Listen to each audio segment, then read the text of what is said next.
Hi, everyone. Good morning. My name is Nancy Clark, and I'm an affiliate researcher with the UB Center for Migration Studies. The title of the presentation today is The Power of Narrative Storytelling, How Podcasts as an Arts-Based Practice Enhance Solidarity and Social Activism in Adult Education. Please follow us at UBC Migration on Twitter, and our Twitter handle is @UBC Migration. I'd like to thank very much the co-sponsors and organizers of this event, the Center for Migration Studies today. I'd also like to acknowledge that we are gathered today on the traditional and ancestral and unceded territory of the Musqueam people. Once the speakers finish the presentation, we'll move directly in the question and answer period. At that time, you are welcome to use the chat function or raise your hand, and I will moderate the session. It is now my great pleasure to introduce our distinguished speakers for today. Amea Wilbur is an assistant professor at the University of the Fraser Valley. She received her education doctorate from the University of British Columbia in 2015, and in 2017, she received the AMSSA Award for her work with marginalized populations for innovation programming that supports diversity and promotes integration. Zaida Remtula is an emerging writer of fiction and theater. Her plays, The Wrong, Bashir, and The Frontliners are currently in development in Vancouver. She's worked in Vancouver's immigrant and refugee nonprofit sector for several years in areas of housing, employment, literacy, and she's currently completing her master's in adult education at the University of Toronto. Emily Emberge is a doctoral candidate in anthropology at UBC Vancouver. She's a social cultural anthropologist, and her work explores the impacts of climate change, labor migration, and high altitude regions of Nepal's Himalaya. She's also an affiliate of the Center of Migration Studies at UBC. Shanga Karim was a journalist and a women's activist in Kurdistan, where she worked in the humanitarian sector, and she focused on violence against women, honor killing, and female genital mutilation. Shanga is a Vancouver local coordinator of the Shoe Project. She's also has a passion for writing and writes stories on other websites, and one of her stories has been selected as the best to be published by the Vancouver Writers' Fest. Dari Khalid Marif is an Iraq Kurdish journalist. He also has a master's degree in history from Pune University in India. He worked with a TV channel, KNN or KNNC, and his home country as a documentary researcher. He later moved to Vancouver in 2017 and has been writing nonfiction in English. He's joined the CNNC given that he wants people to know about his stories and interact with Canadian writers. And finally, but not least, Camille McClellan Rembrandt is from Trinidad Tobago and is known for getting into good trouble. She's married to a politician and a mother of 3, a career development coach, activist, and workplace bullying and harassment survivor. Camille advocates for fair and transparent reporting and investigation policies in workplace and leadership that puts an end to bullying and harassment. And without further ado, I'd like to present our distinguished speakers today. Thank you. Thank you so much, Nancy. I'm going to get started. So I'm Amea, as Nancy mentioned, and just to let you know, Diari's not with us here in the Zoom world today, but he is going to be making an appearance on a video later on. He unfortunately is not in the country, and it was difficult for him to join us today. So again, a big welcome. It's nice to see so many familiar faces today. So we're very much looking forward to spending the next bit of time with you. So we're going to be taking turns, and I'm starting us off today. I just wanted to start by acknowledging that so we'd like to acknowledge that the shared territory of the Katsi, Semiahmoo, Kwantlen, the Musqueam, Squamish, Tsleil-Waututh Nations, and Stalo and other Salish peoples on which this podcast was recorded. Together, we, the presenters, are committed to working towards decolonizing both within ourselves and within the structures and systems we work in. And one way to do this is through storytelling and sharing and listening to stories. And that's what we'll be doing here today. I want to just, before we get started, is just to acknowledge the people that participated, were the storytellers in our project, and also to a couple of people who were involved in getting the project going, to Raymond Tickner, who's here today, who started our writing project, which moved into this podcast, to Doug Ober, who was with the Center for Migration, who helped a lot with the creation of the podcast, and to Mohammed Al-Sarasi, who was our host, and unfortunately is not here today, but hopefully with us in spirit, and all of the other guests that were involved in the different 8 podcasts that we ran through a couple of years ago now. So we're just gonna, our agenda today is just to talk one term that we're going to be using. We'll be talking a bit on the background of the project, the who, what, where, when, and how. And actually, Emily will be doing that, not me. Arts-based practices in adult education, why a podcast, learning from the participants. So we'll have Diari, Shanga, and Camille talk about their experience with being guests and podcast participants. The role of podcast to create space for disruption, public pedagogy, and praxis. And then we'll leave time for any questions that you may have. So we just thought we'd start with a couple opening questions. So if you could spend just a moment and write any responses that you have in the chat. So do you listen to podcasts? Which ones? Why?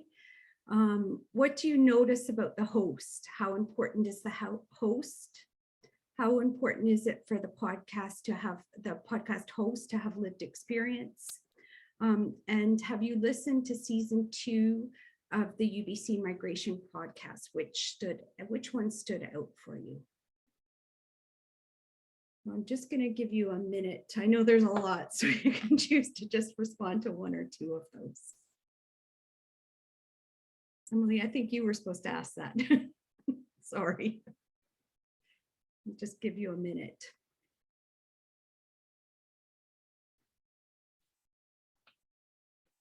Do we see any? Okay, so someone, Jackie says she doesn't, I don't, but we're considering doing a podcast in grad studies. Okay, great. So building community podcasts. Don't listen to anybody, but started to listen to the THOTs, occupational therapist. Okay, yes, lived experience is important. Anyone else?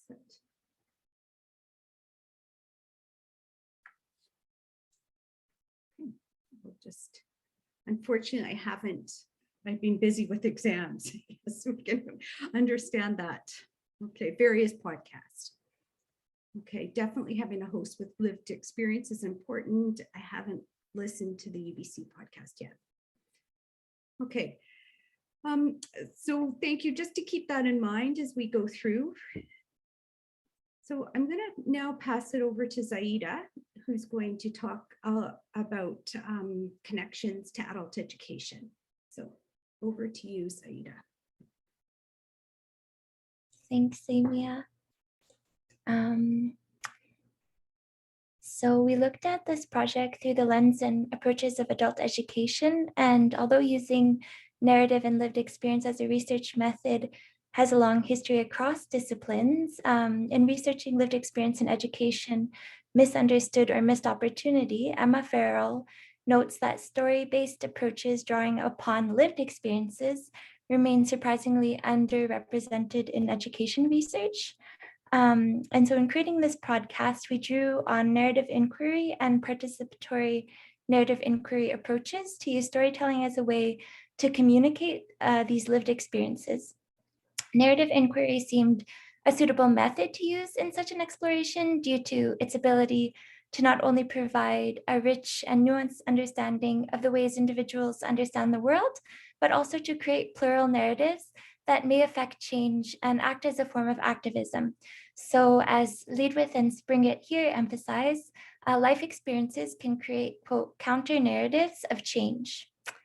A narrative inquiry approach was used in the podcast for understanding to go beyond short-term experiences towards the inclusion of the past lived experiences migrants bring to Canada. And we thought understanding the complex nature of migration means going beyond short-term experiences to an exploration of longer life trajectories that have led people to certain paths. We can move to the next slide. So adult education does have a strong history of using participatory arts, narrative inquiry, and storytelling to foster inclusive spaces, expand or complicate dominant public discourses, and foster community and solidarity. And this podcast also uniquely extended a narrative inquiry storytelling method in the dissemination of its findings, as well as through presenting data in the non-traditional, in academia at least non-traditional form of a podcast, which not only makes it more accessible to guests and storytellers, but also we hope to audiences. So we hope this podcast may therefore become a part of the discourse in adult education and other disciplines too, I think, which is trying to make the presentation of data more accessible through arts-based dissemination methods. So as Silverman and Patterson here argue, they say that members of the academic community must incorporate activist scholarship into their work. It is not enough to publish articles and books about impinging social problems. Scholars must reach out to communities and the media, broaden the audience for their work, and encourage its application to grassroots initiatives aimed at promoting social change. So we hope this podcast can also be a part of these efforts and conversations to diversify the dissemination of research. Can move to the next slide. And then within the dialogues that took place in recording episodes, we went beyond narrative inquiry to employ elements of what is called participatory narrative inquiry in our methodology. So participatory narrative inquiry is centered around groups of people participating in gathering and working with raw stories of personal experience in order to make sense of complex situations for better decision making. So we saw the participatory element of narrative inquiry as key to this project's activist character. So Lead With and Spring It explain that the idea that personal narratives reveal the political nature of our lives is fundamental also to Fraserian pedagogy. In dialogue with each other, we are often introduced to critical insights that slice through entrenched, taken for granted narratives about everyday reality. And in a process of reflection, we redefine ourselves, reposition ourselves in relation to reality. And so we hope in this presentation to be able to show you more about the process of how this happened in this podcast. We can move to the next slide. So we're going to be using the word solidarity, and we thought that it was important for us to define what we mean by solidarity. And so social solidarity is a cohesion between individuals in a society that ensures social order and stability. It underlines the interdependence between people in a society, which makes them feel that they can improve the lives of others. Social solidarity has a deep history and community-based adult education and can be fostered through reciprocal dialogue and learning exchanges. So as you see, we'll be using this term, and I know throughout the presentation. So I'm going to pass it over now to Emily. Great. Yeah. So these are sort of just points to sort of elaborate on how we view podcasting as a medium of storytelling. So why a podcast? We talk a lot about within this group and throughout this project, podcast as a way to express and tell stories, to build dialogue and create solidarity. We believe that it benefits the creators and hosts of the podcast, participants, and the audience, that it provokes a deeper understanding of ourselves and each other. And this point actually came up quite a lot in the episodes for those of you who have already listened, and we'll talk about it a little bit more when the participants kind of dive deeper into their episodes that we'll share with you. To the third point, we believe it creates space for allyship and collaboration. I think especially collaboration perhaps between people and actors that wouldn't otherwise be in dialogue with each other. And then lastly, leads to activism and policy change. And so just a little bit about the podcast based on the project and the paper that we are in the midst of co-authoring. The title of the paper, The Power of Narrative Storytelling, How Podcasts as an Arts-Based Practice Enhance Solidarity and Social Activism in Adult Education. So we discussed kind of the whys, whens, hows, and whats of podcasting, and these all sort of overlap more or less. So we believe that the podcasting creates spaces where these narratives are voiced by migrants with the experience, as opposed to being spoken for and about. I think that was a huge theme actually running throughout all of the episodes in season 2. Podcasting can be used as a form of creative expression and collaboration, a learning experience as well, which I talked about in the last slide. And then I think it can also be used as a tool to stimulate activism, and kind of dive deeper into the meanings of people's lived experiences with migration.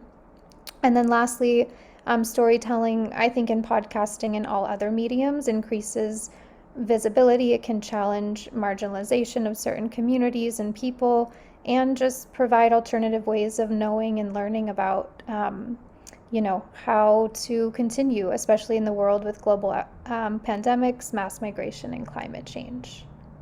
And so now we're actually going to share an excerpt from the podcast, actually 2 excerpts from the podcast from Shenga and Camille, and then they're going to answer some questions. And so we'll kind of go back and forth like that. And then lastly, one of the participants, DRE, couldn't actually be here in person, but we have a recorded video that will play at the end. So give me 1 second just to share the audio. And so we'll first play Shenga. This is just a little clip of her podcast episode, and it's season 2, episode 2, and that's available on Spotify for those who want to listen to the whole episode.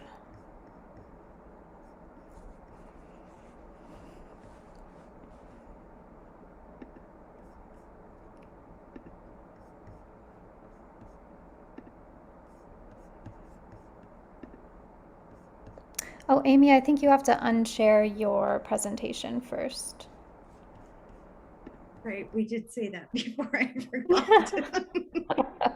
I forgot everything. I've been up since 5:30, so sorry. And just let me know if the sound is okay. Now in Canada, I have started to write that story during my challenges and settling as a newcomer. Mentoring and receiving mentorship from other newcomers has meant a lot to me. We can understand each other's pain, weak and strong points, and desires, and it makes you feel less alone. Coming to another country is not easy. It's so hard, and it puts you in a position where you feel powerless. You are not enough, and like you always want to be like others. But actually, it's not what you want. The starting again from zero is actually the biggest responsible part of that. The day you arrive is a day for reborn again and work on making a new version of yourself slowly takes you apart. That's where you really have to work hard to find the sacred door to start over, which is so hard and complicated. My story started like that.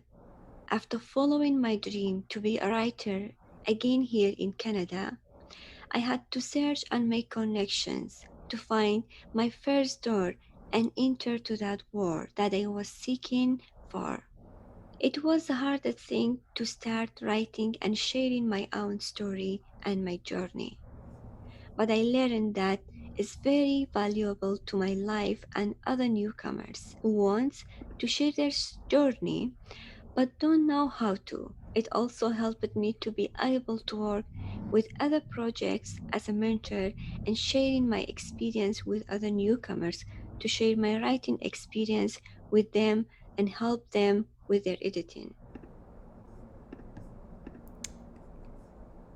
Okay, perfect. So if Amy, if you want to reshare your slides with the guiding questions, and then Shenga, I'll pass the floor over to you.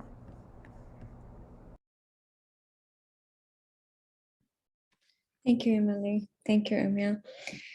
Yeah, thank you everyone who is here today with us to listen to us. If I think the bio told a lot about me, and I'm proud that I am a part of different writing projects here in Canada, and especially being a Vancouver local coordinator for the Shoe project was has a huge impact on my life, and on to be a voice for myself and to tell my stories, and making many other connections through that way. If I start with the first question after the introduction is, why did I choose to share my story? Every story shared is a chance to make someone feel less alone. This is what I have learned since I started to write my first story, and that brought many other stories to me to understand myself more and the people around me through connecting and listening to each other through our stories. Coming to another country is not just about missing families, friends, and careers. For me, it was more than that, and almost left myself in Kurdistan. It was hard to find myself again here, to find that person who I left in Kurdistan. It took me so long to accept myself and be a productive woman for myself, to be able to help others in a different ways, which was hard to find it in a new version without any direction and support, while facing many challenges as a refugee and all the change that happened in my life here. But writing and sharing my stories helped me to find another version of myself with many hidden stories, that many other hidden stories that through writing them and sharing, to feel alive again and feel healing and feel that I am here for a good reason. That's how I started to share my stories, and realize it that sharing stories is not just for myself, it's for connecting and for gaining and for understanding each other in our community, in my new home, Canada. So feeling connected makes me to belong, and feels that I am in the boat with everyone, that we can tell our stories, to see the similarities and the differences at the same time, to accept each other's in the way we are. So sharing stories was like, it's a big part in my life now, and that's how I like slowly helped me to understand myself and to find myself again, to be able to use my skills and be a part of my community, my new community, and to belong, which is very important for me. And like, I feel like, especially after the pandemic, feel like that more belonging here and more connected and feeling much better from the beginning of coming to Canada. The second question, so why make it public? I think I wanted, like, when I write the story, I wanted to make it public and publish it. And like, one of the reasons was, like, I saw many feedbacks from people and from readers and the mentors. Like, it was really supportive for me to be able to write and continue telling the stories because before, as a journalist back home, I was telling other stories about the women that I worked for them, and they facing many different difficulties. But here, it was so difficult to tell my own stories until I went through the process and found many more through telling my stories. and to show the pain and the reality of being a refugee, and share the people's reaction, how they see us as a refugee and want to help or no. So I'd like to share all of that experience from people I met here, I connected with here as a refugee. So it's not just about telling my story, I think it's related to many other newcomers. And another thing was to build connection, which I couldn't imagine myself to be disconnected that much after coming to Canada, like with myself and my people, and like with outside of like my house, my life here. And another reason was as I mentioned before, was to stay connected in my ward. But like when I say my ward, like, which means for me fighting for women's rights, as I am doing it by telling how Kurdish women can be a voice for themselves and telling many untold, painful and courage stories of Kurdish women. So it's another reason that I wanted to make it public. So we as a Kurdish women have a lot to tell, I think, and which has been telling from the men always in our community.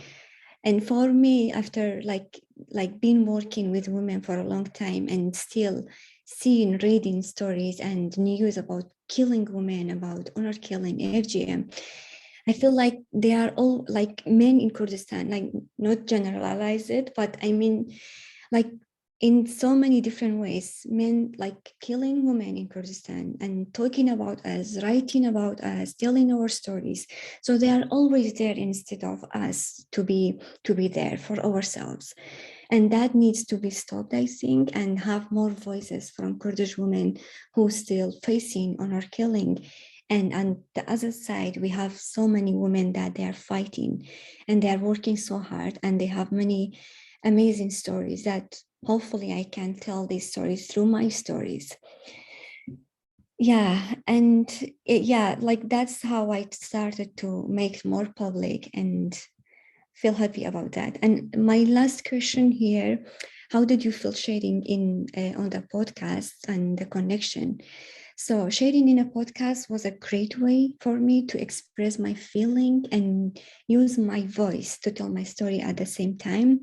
And it was very powerful method for me to share it in that way and to keep me connected in different ways through the podcast when we did it at UBC Immigration Center. And I think it gives you a sense of how we want to listen to each other and have a reason, which is listening from each other's and learning from each other's experience. And the host was really knew about us, and he went through that experience, I think, and he knew which questions to ask and how make the conversation deeper for me, and like go deeper to the conversation and through the subject, like it was about mentorship. And there wasn't any pressure when he asked his questions, I think, which was really aware about the difficulties and the challenges we all went through as a newcomers. And that was helping me to understand easily and answer properly, to interact with the conversation, which was about like being a newcomers and writer and mentoring. And feels like I add more at the community when I participated at the podcast through sharing my stories, and tells more about my involvement, for example, as a Vancouver coordinator of the Shoe Project, and experienced that opportunity allowed me to share that with others through the podcast, to like calling other women, newcomers women, to know about that opportunity to be able to participate and to be their voice for themselves through sharing their stories. And it was really supportive for me to be able to like send a message to other newcomers women. Yeah, thank you. I think I answered the question, and I'm happy to answer any other question at the end of the event. Thank you. Perfect. Thanks, Shenga. So I'm going to share the podcast episode now from Camille. It's just about a minute and a half. And then Camille will go through and speak to everyone and answer those same questions that Shanga just answered.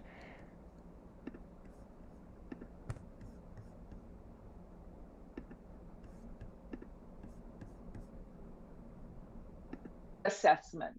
And of course, by the time I got back to my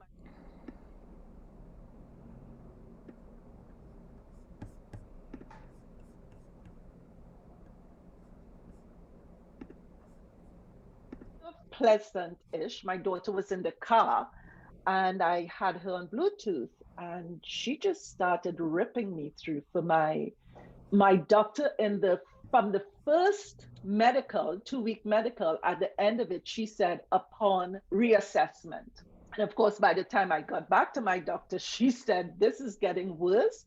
And if you don't go off and take care of yourself, things will be worse down the road for you. So I was given 1 month. When I submitted the 1 month medical sick leave to go off on the month, I worked like 3 days before actually going off because I was like, okay, I have to do this, right?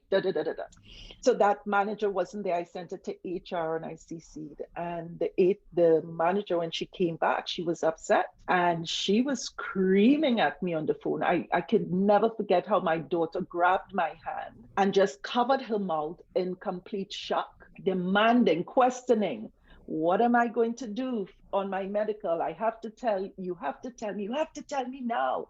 And I'm like, my medical note said a month, so I can't tell you it's a month. And she just kept going, you're holding the company ransom, she's screaming. Okay, great. So now, Amy, if you can share those questions again, and Camille, over to you.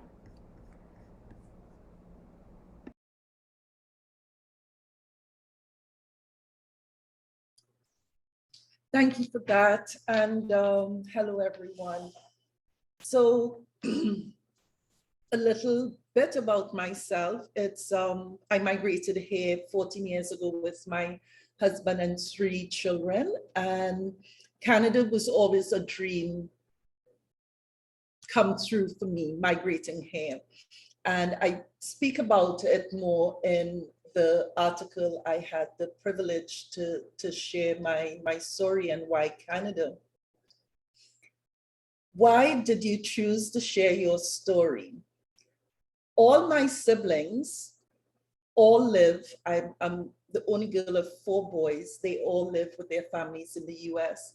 And while I love vacationing and being in the US, it was never home for me. Canada became home the moment I was 16 and I visited for the first time in Toronto. I shared my story because Canada for me, I saw Canada very different from the US.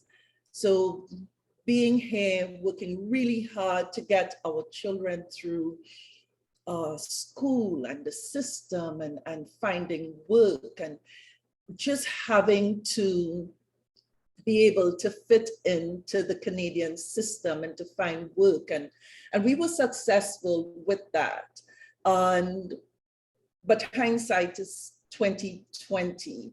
Our children had, while we were trying to fit in and have that Canadian dream to succeed and be at that comfortable place that we were in Trinidad,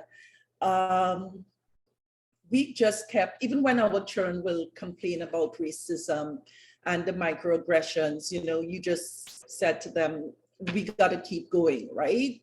Chin up and let's move on. Little did I know that I was going to be attacked in Canada for submitting a medical note after I suffered a concussion and back injury from an accident when I visited my dad in Trinidad. Not only was I shocked that it was questioned, I was shocked of the physical attack on me in a public space, and no one came to my rescue. No one. And if I thought being held against my will to leave a car park, the company's car park, and to have a woman, my manager, just screaming at me because I created boundaries for her. The moment she called and traumatized not only myself with that phone call, also my daughter. I choose to share my story because this is Canada. And pre-COVID, I was so traumatized. I never left my home. I went into depression, suicidal thoughts, and my family couldn't understand what was happening. I was ashamed and I took the blame for it. And having one friend inviting me to attend an event at a college where I met Amea, I was angry that she did come to get me out of my house because I was just waiting to die silently. So I showed up at the event and I'm wondering why I'm there. And about 2 or 3 months prior, I haven't been speaking to anyone. I would just cry. In that room, someone across the room asked a question that triggered me. The presentation in that room changed, but what I felt was relief. Just a relief, a sense of telling my story, that holding it inside was what was killing me. And it wasn't mine to keep. And that was the beginning of my healing, and always surprised of how many persons would have the same story as I told it, as I went ahead and shared it. Why make it public? Because it needs to be public. Workplace bullying and harassment is a silent epidemic where employers take the sides of the bully. As a Black immigrant female working in white spaces, I was never heard. I was never heard. It was the silencing, the stalking, the intimidation, threatening to take me to court because I'm speaking up. And I just felt, again, this is Canada, this couldn't be happening to me. And I had done everything always to work my best. So it needs to be public. And I've been speaking ever so often about it, hoping that that change would come. How did you feel sharing on the podcast? The more I speak about my pain and the trauma, not just to me, but to my family, my friends, I suffer, because of workplace bullying and harassment, I suffer PTSD and so many other disabilities that it needs to be spoken about. And it was a great platform. Amea's presentation spoke about storytelling. It's us sharing stories so you know you are not alone. There's so many Me Too, this happened to me. People are holding on to such pain. The connection with the host was amazing. If it's one thing immigrants have, it's that connection and that drive to survive. And also how to navigate to fit in. We always have to fit in. There's so many times with being told you're not the fit, 100 and something resumes and about 7 or 9 interviews, you're not the fit, we would hire you. The host I trusted because we had similar stories, and immigrants bond by our stories. I hope guests and people listening understand what is happening in workplaces, how trying and tough it is to be an immigrant and to navigate the spaces, I would not change coming to Canada. I won't change it. It's my home, but there's so much for us to change. So telling my story is a way of me saying to the employer, my bully, the system that has been stifling me and threatening me and stalking me and intimidating me, to be quiet about it. I can't speak up. So it was an honor for me to get what a great platform to share my story, and hopefully voices are joined with such as myself and other newcomers in telling stories via podcast. And I think that's it. And I know we had a really tight time, so I hope I got it in there, Amea. Thanks so much, Camille. Okay, great. So we're going to move on to show. So DRA was also a participant in the podcast. And if you'd like to listen to his episode, it is season 2, episode 4, titled Stories About Risk. So we're not going to play an excerpt from his episode, but he did pre-record a video because he couldn't be with us here live today. So Atiye, go ahead. In the presentation, but unfortunately I couldn't contribute via Zoom because I traveled to Iran for some family reasons, and Iran is restricted to access Zoom service. Forgive me for that. I was born in Iraqi Kurdistan. I have a master's degree in history, and I started journalism in 2007 as a reporter, after that editor, and I became a TV documentary researcher with a TV called Canyon or Canyon C.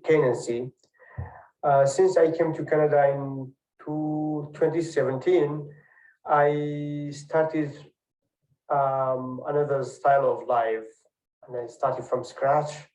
I forgot what I did in the past, what I had, where I came from, and I wanted some new things.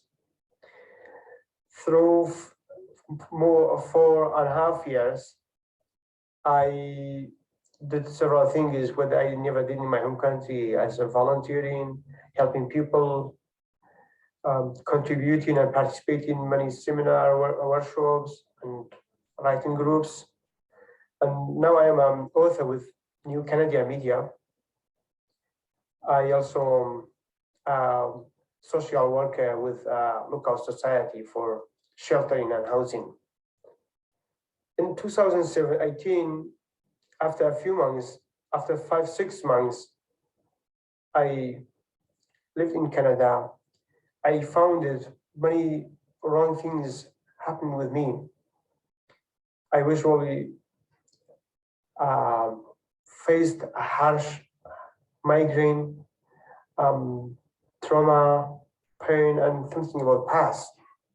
So I started visit doctors, counselors to tackle my migraine and alleviate my trauma, but honestly they couldn't, because it was something the only person could solve it and express it was myself, and I had a lot of in my mind to pour it out, to share with people.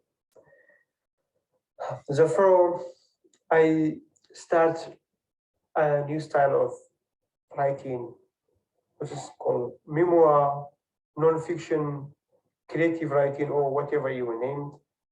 And I have written more than 25 short stories about myself, my people. The reason is I choose this way of writing because, as I mentioned, I had pain, but the writing helped me. Writing is a kind of therapy for me. It's mind massaging and the way to relieve, the way to be more comfortable, more confidence to do more writing.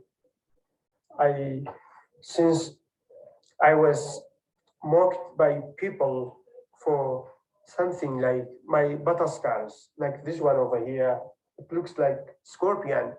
I was called Scorpion Boy. And there are some over here, there, whatever, it's a lot of butter scars. And I was suffering for those insulting nicknames. I also mumbled many words, and I was a stutter, so it was another way. And yeah, really, I never had a feeling to talk in front of people and tell their stories. But when I moved here, it was a way. People listened to me, people read my story. And it was the way to reduce my traumatized, to find solution. Because I was traumatized with the sound of plane, warplane over there. When I hear a plane, just when they move from the departure from the Richmond airport, I feel like nervous. I thought about childhood when Saddam's army bombarded our area. And from the second month, someone tried to find me to live in a basement, but I couldn't. I was traumatized with the basement, with underground, because I spent many hours in a very extremely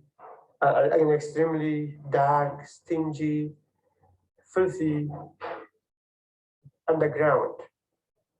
And I was traumatized with police because when I see police on the streets, I try to avoid them.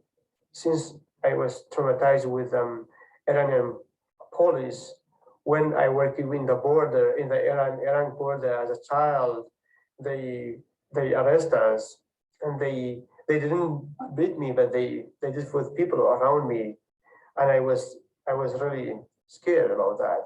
So there were many reasons, and there are many of ways I was traumatized, and I want to alleviate and ease my pain. So yeah, writing was the best thing, and I found myself on the right track, and I am doing. But only writing is, I found it, only writing is not enough for me. I wasn't satisfied, and I started sharing my stories with people. My favorite story, Saddam Hussein, the Fallen God, which is a book chapter with several writers, and I'm a co-author of that book, is one of the best. Is a breakthrough to another like a milestone of my personal milestone to have another way, because I found many writers, many people support me. I achieved a lot of encouragement and yeah, to share stories. So I decided to make my piece public because it was my responsibility to write not only about myself, my people, the Kurds who have been suffering by the neighborhood countries for more than a century. The Kurds are killed for no reason, but because they are Kurds. The Saddam Hussein's regime killed many people, Kurdish people, because for their identity.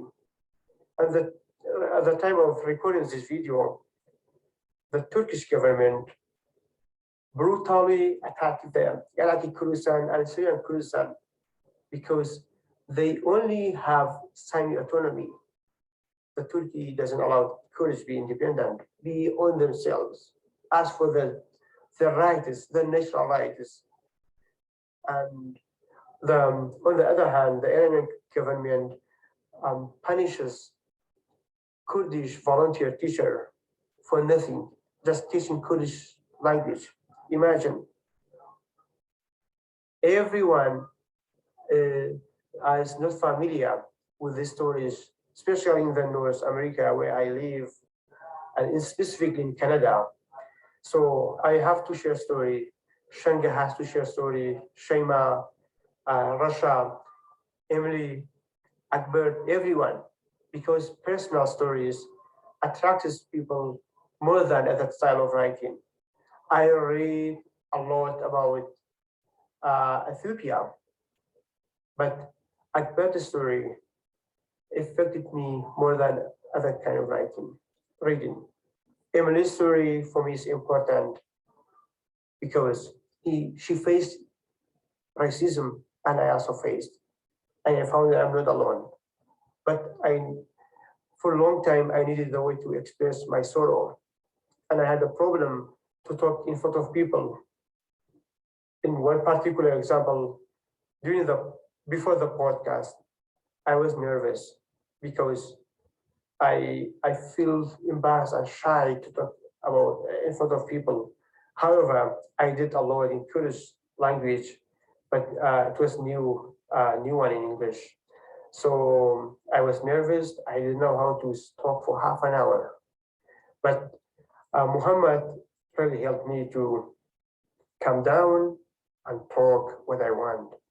Because when I talk about my personal stories, I lose control. I be a person what I want. And my real picture, talk loudly, unstoppable, and a little bit kind of I go mad. But Muhammad helped me because he's familiar with them, with Kurdish people. He came from the same area, and we have a lot in common. So, and Akbar's story also helped me. This whole thing is bring me to help people to share their stories, to write their story, to share stories, because we have heart. So as they say, no man an island. We have to share, we have to support. The podcast make me feel more relaxed, and I feel relief. I'm sure after this video, I feel relief.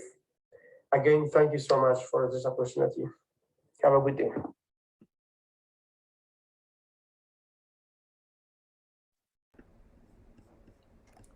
All right, thanks everyone. So Amy, if you want to share the PowerPoint, and we're going to go ahead and wrap up and then get into the Q&A session. We'll hopefully use these maybe to guide us with our discussion after, but we've still got a few slides to go. So just thinking about how we usually get information about migration and how you feel about the medium of podcast and storytelling. And again, thank you, Shanga and Camille and Diari, for sharing your story. Yeah, I'm sure there'll be lots of questions for you in a minute. So I'm going to just pass it over to Zaida again, just to kind of help us wrap up, and then we'll open it up for questions. Sure. So just really quickly, I think one of the things that we noticed beyond what we've been talking about is how each episode kind of also served as a site of solidarity, because as the presenters mentioned, the host had lived experience as a refugee as well. You've heard some of the stories that we had on the podcast, but we also had the experiences of a mature international student. We spoke about the invisibility of certain migrant communities. In this case, the guest spoke about the lack of visibility of the Kurdish community. In addition to Diari and Shanga, we also had Ava Homa on that show, on that episode. We talked about the de-skilling of educated professionals who are forced to work in low-paying, precarious employment, and the complex experiences of newcomer youth and guiding their parents and teaching their parents certain things. And so what was notable about all these disparate topics within migration is again how the host's lived experience of forced migration and the guests' common experiences as immigrants or refugees, as guests often together, help them find, as seen here, quote, a sense of solidarity for one another, which often moved beyond personal stories to forms of activism. So guests would call for concrete action across many episodes, or direct the public on how to actually make a difference on the issues that were surfacing. And so these examples just kind of show how collective meaning making extended beyond conversations to also solidarity, and then also to activism. And I think we can move to the next slide. So just to conclude, I think public pedagogy is a new field that many claims education can take place beyond formal settings. And we see podcasts as a tool to advocate for a deeper and more nuanced dialogue about the experiences of migrants in the public space. We see it's critical that people with lived experience lead and guide these discussions. This podcast highlighted the need for policies and services to be responsive to the lived experiences of migrants. And each unique voice presented in this podcast, including the host, contributes to the disruption of commonly held notions that reproduce racist and discriminatory stereotypes. So again, this idea of non-written forms, and many of our presenters talked about the importance of written forms too, sharing of lived experiences, enacting social change, providing a more equitable and accessible medium for collaboration, dialogue, and activism. So now we want to open it up. We've got our contacts here, but I think I'll go back to that at the end, if that's okay. And just to open it up to questions